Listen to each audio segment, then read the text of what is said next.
everybody, and welcome back to another episode of the Shaun Bartlett World Cup special. Hashtag make it count, of course, powered by SportPesa. And unfortunately, Shaun couldn't be with us again this afternoon, so I brought in a very able replacement in the former director of SportPesa, Amir Mohamed. We're going to dive straight into things. Amir, firstly, good afternoon. Good afternoon, Morgan. Pleasure being here. The World Cup, just as a broad overview, I know we've got lots to talk about. Me and you have spoken off camera at length about the World Cup. We've got a very interesting view on the World Cup. You haven't been wrong on a lot of the occasions that things we've spoken about, but your overall take so far? Look, it's been a good World Cup. There's been a lot of goals, exciting football. Behind the scenes, not so good. However, the football has spoken for itself, and it's been a really good World Cup up to now. You talk about behind the scenes. Let's dive into that straight away then. What has caught your eye? I mean, I know that you're a man that doesn't really look at what happens between the four white lines. Oh, look, behind the scenes, if I must talk about the bad, I would say there's been a lot of issues with regards to visas, the Iran football team, how they've been treated, how they've been having to stay in Mexico, travel all the way to the US. It's not fair on them. Yet they didn't lose one game. They drew all 3 of their games. They didn't make it through to the round of 32. They're very unlucky, but I think their treatment hasn't been good. Somali referee that his whole lifetime he's been a referee and respected referee, couldn't get a visa because he was Somali. So I mean, those type of things, FIFA should have sorted out before the time. As a true director or a man that oversees massive corporates, of course, we have no doubt that Amir will dive into the nitty-gritties of what's happening at the World Cup. Very quickly, let's come back to the field. I want to quickly run through the results for you. And once we've had the results, I'm going to ask Amir which results most stand out to him. Quickly, these are still results, of course, from the group stages. But Switzerland, they played out to a 2-1 win over Canada. Qatar went down to Bosnia-Herzegovina 3-1. Scotland went down 3-0 to Brazil. Morocco, they beat Haiti 4-2. Czechia, they went down to Mexico 3-0, while South Africa, big result, of course, 1-0 against Korea Republic. And then Curacao went down to Ivory Coast 2-0. Ecuador beat Germany 2-1. Tunisia, they went down to Netherlands 3-1. Japan 1-1 draw against Sweden, 0-0 draw between Paraguay and Australia. And Turkey beat the USA 3-2. Norway, they went down to France 4-1. Senegal 5-0 win against Iraq. 0-0 draw for Cabo Verde against Saudi Arabia. Uruguay went down to 1-0 to Spain, 1-0 draw Egypt and Iran. And then New Zealand went down to Belgium 5-1. Panama 2-0 loss to England, while Ghana went down to Croatia. Colombia drew to Portugal. DR Congo beat Uzbekistan. Algeria drew with Austria, and Jordan, they went down to Argentina. I mean, if I just look at those results as a whole, I mean, the only one that stands out to me really I want to talk to you about is South Africa and Canada. South Africa went, South Africa and Canada. South Africa, a 1-0 win against Korea Republic. We'll get to South Africa, Canada in the round of 32. But the 1-0 win against Korea Republic surprised you? It didn't surprise me. It did surprise a lot of people. I'll tell you why it didn't surprise me. It's because I've been following the South African team. I've been following Mamelodi Sundowns a lot in the World Club competition, where they beat Ulsan from South Korea, which is one of the top Korean clubs. So it didn't come as a surprise to me. It did come as a surprise to a lot of people because South Korea's got a very good pedigree in the World Cup. They usually make the quarterfinals in all the World Cups that I've watched so far. So for them to lose 1-0 to South Africa, considering how badly South Africa started the World Cup, I think it's a big surprise to everybody else. Let's take a look at those results then from the round of 32. South Africa, they went down to Canada, 1-0. Brazil, they beat Japan 2-1. Germany, 1-0 draw with Paraguay. Eventually, Paraguay going through on penalties. The same with Netherlands. They drew 1-0 with Morocco. Morocco going through there on penalties. We can't wait to hear what Amir has to say about that result. Ivory Coast, they went down to Norway 2-1. France beat Sweden 3-0. Mexico 2-0 against Ecuador. England 2-1 against DR Congo. Belgium 3-2 against Senegal. And the USA, they beat Bosnia-Herzegovina 2-0. I mean, we spoke about South Africa. Let's bring it back to South Africa again. Unfortunately, not the result we wanted, but getting out of the group stage was a sort of a victory in itself, or would you disagree? I would agree and disagree. I'm still supporting Bafana Bafana. I see you are, yeah. Look, I think it's an opportunity missed against Canada. I think we should have beaten Canada 1-0. We can go back into the game and in hindsight say we should have done this, we should have done that. I've got no problem with the game plan. I see what they wanted to do. They wanted to draw Canada in, go on the break. But if you're going to play that type of game where you're going to hold on to the ball and then counter-attack, now for 92 minutes you defended your heart out and then to give a goal away. That's not on. I'll give you some interesting trivia. Ronwen Williams passed the ball 77 times. He's your goalkeeper. He passed the ball 77 times. Your two centre backs or half backs, they touched the ball more than 100 times. Your centre forward, the most forward player, touched the ball 15 times. What does that tell you? Yeah. We're playing too much football deep in our... We kept the ball, and Canada was aware of that game plan. They never rushed in. They stepped back. When it was about 20 minutes to go, you could hear the crowd booing because the amount of times the back passed to the goalkeeper passed to the back, and so forth, and the game wasn't going anywhere. But the game plan, I know what they were trying to achieve, but you can't switch off the last 2 minutes in extra time and give away that goal. So look, I mean, result as it is, South Africa have now returned home. I saw they just returned and they got a great heroes welcome at the Johannesburg, at OR Tambo International. If you take the campaign as a whole, where to for South African football now? We should be making every World Cup, number one. Every playoff. It's easier to get in the playoffs now. It's more teams. It's 48 teams now, right? 8 best, third place goes through. If you want to say they achieved by making the knockout rounds, yes, they did. But it was easier to make the knockout rounds. If you look at the team of 2002 and 2010, if it was the same format, they'd have also made the knockout because they came third with 4 points and they were lost out on goal difference. Yeah. So, and they had more tougher games in their groups. So if you look at that, then they should be making every playoff at every World Cup.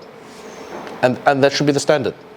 There you have it, folks. Amir Mohamed, Director of SportPesa, letting us know that we want to see Bafana Bafana in the playoffs of every single World Cup. We're going to quickly now take a break and we're going to catch up with Shaun. And this is what he had to say about some latest results and fixtures taking place at the World Cup. Hey Morgan, Amir, Shaun Bartlett here. Looking back on the last 32 round of matches, some surprise results. More so, obviously, the Canada-South Africa game. I think we're all disappointed, but congratulations to Bafana Bafana for reaching the round of 32 and the first time reaching also the knockout stages. I think Paraguay beating Germany was a massive surprise, but then that was followed up by Morocco eliminating Netherlands. And I think they are definitely a strong contender as far as the African continent is concerned. Looking forward to the round of 16. We've got some great games coming up. Canada will go up against Morocco and Paraguay against France. Brazil, Norway, and those are some selected fixtures that I've chosen. Looking forward to the round of 16 matches. Canada coming up against Morocco. Look at Paraguay coming up against France and Brazil against Norway. Will Canada spring another surprise by beating Morocco, or will Morocco be strong enough in order to overcome them?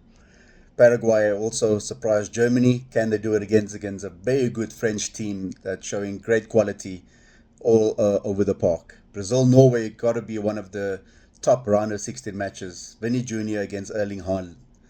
Haaland and Vinny Jr. top goal scoring machines at the moment, just behind Lionel Messi. Who will come out tops in that particular match? For all the best football odds, go to sportpesa.co.za. There you have it, Shaun giving us his latest rundown and his opinion on the latest results and fixtures taking place at the FIFA World Cup. I'm going to bring this one to Amir as well. Shaun mentioned a couple of things there about Germany and Netherlands both being eliminated from the World Cup. Your take on that? I mean, penalties. Is penalties firstly the way to end a result? I think we've got to end the result somehow. Otherwise, we're playing some games Yeah, for 2 days. Penalties is a coin toss. However, the results are not a surprise. Morocco, I expected them to win. Not go through on penalties, but I expected them to win. Paraguay was a bit lucky, but they endured and they got through to penalties. And penalties is a toss-up and they won it. So. And the other result that kind of stands out to me was the one actually from last night was Senegal up against Belgium. Senegal 2-0 up into the 80-odd minute. 85th minute. 85th minute. It looked dead and buried to me. Look. Belgium coming back. What's your take on that? We so want to see. We obviously want to see African nations in. I'm very disappointed because three games that were played in the last 2 days. I'm talking about the DR Congo. I'm talking about Senegal. I'm talking about Ivory Coast. They played the better football, and they lost it in the dying minutes. You know, some questionable VAR decisions going against Senegal there, and I don't think it was a penalty. And I think the inconsistency of VAR, FIFA should really look at this because there's been some questionable VAR decisions been made there. Penalties that should have been given, penalties that were given, some tackles. I mean, South Africa, we got a red card in the first game for a hand that went up in the player's face. Teams like Argentina are getting away with murder, if I put it that way, knocking players over. The GOAT, to some people, not to me, Messi. Yesterday, the USA player got a red card for doing the exact same tackle that Messi did. Yeah. And Messi didn't even get a yellow card. So how's the consistency in that? Yeah, you know? Plenty of controversy around the World Cup. We can dive into it at length. Amir and I can keep on going for all afternoon. So you were mentioning. I just want to say one more thing with the African countries. We can go on about how 9 countries came through the round of 32. Looking at it now, it looks like only 2 countries. The other country I think would come through to the round of 16 would be Egypt. They're playing Australia. You know, Ghana has got a slight chance, but I think only 2 countries are going to go through to the round of 16, which is Morocco and Egypt. Speaking of the round of 16, still a couple of games left in the round of 32. Let me run through those fixtures for you very quickly.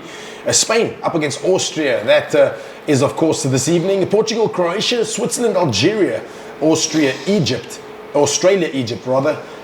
Argentina take on Cabo Verde, and Colombia, Ghana. Just very quickly, in a nutshell, we're running out of time here at a rate of knots, but any fixtures that are still to be played that spring out at you? The Australia-Egypt game you mentioned? Australia-Egypt, I would think Egypt would go through there. All the other games, Ghana would have a slight chance, but all the other games, the favourites should win those games easily. Fantastic. We're going to shift focus now. Round of 16, of course, a couple of teams have already progressed. And so if I just run through those round of 16 fixtures that are already confirmed, Canada up against Morocco, Paraguay take on France, Brazil take on Norway, Mexico take on England, and the USA take on Belgium. I mean, very quickly, if as we run out of time here again, I've got to remind you, because we know you and I can chat at length when it comes to FIFA World Cup and all things revolving around it. But any fixtures there that really spring out to you, one that you don't want to miss? Not really. I can tell you Morocco will beat Canada. I would say France would go through, and that game would be a derby in the quarterfinals, France versus Morocco. And I would have said before France played Norway, that display against Norway just put France on a different level. Yeah. But I think Morocco is capable of beating them. Wow, some big statements being made here by Director of SportPesa, Amir Mohamed. We're now going to head over to a guest player segment with Zomusa. Check this out. The World Cup knockouts are here. Every match and every bet is one step closer to victory. This is SportPesa Survivor. Place a qualifying 20 Rand or more bet on every World Cup knockout match day and climb the Survivor leaderboard for your chance to win 100,000 Rand in cash. Every qualifying bet unlocks daily prizes, bonus rewards, and free spins. No opt-in required. It's your chance to make it count. Okay guys, it's Guess the Player with Zomusa. Are you guys ready? Yes, let's bring her up. Let's go. Player number 1. He scored in a World Cup final as a teenager. He won the World Cup at 17 years old. Morgan? Fela. Correct. Damn it, I knew that. I knew it. The second player. He scored a hat-trick at a World Cup final. Morgan. Yes, Morgan? Not bad. Damn it. Correct. I knew it. I'm just too quick. Player number 3. I've won the Golden Boots at the FIFA World Cup. I've captained my country Morgan. to World Cup glory. Yes? Messi. Incorrect. Oh, okay. It continues. I've played most of my club career in Germany. Still the same player. He's a striker. Morgan. Correct. Miroslav Klose. Correct. Thank you.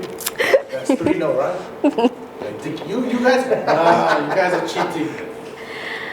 He is his country's all-time top Morgan. scorer. Messi. Incorrect.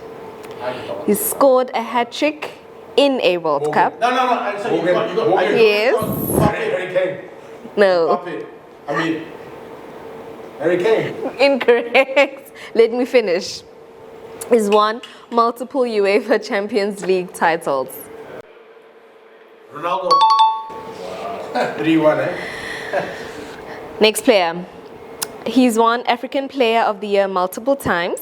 He's scored at a FIFA World Cup. Morgan. And he's a Premier League and Champions League winner. Mohamed Salah. Correct. 4-1. Last player. He's won a FIFA World Cup and he's scored at a FIFA World Cup final. Correct? Yes. Messi. Messi, correct. You never said I said I'm first. I'm sorry. I'm not going to get you with that. I said I'm mid first. Do you have any You more? said I'm first. I said I'm mid first. 5-1. You cheated, man. You cheated. Thank you. Alright folks, that's a wrap. Another episode of the Shaun Bartlett World Cup special. Morgan, absolute domination over our director of SportPesa, Amir Mohamed. Once again, thank you to him for joining us. It's been a fantastic show. If you like what you've seen, then make sure you like, share and subscribe. It's been super controversial as well. So leave a message in the comments of your thoughts and we'll try to cover it over the next couple of episodes. We'll catch you again next week, same time, same place. Goodbye everybody.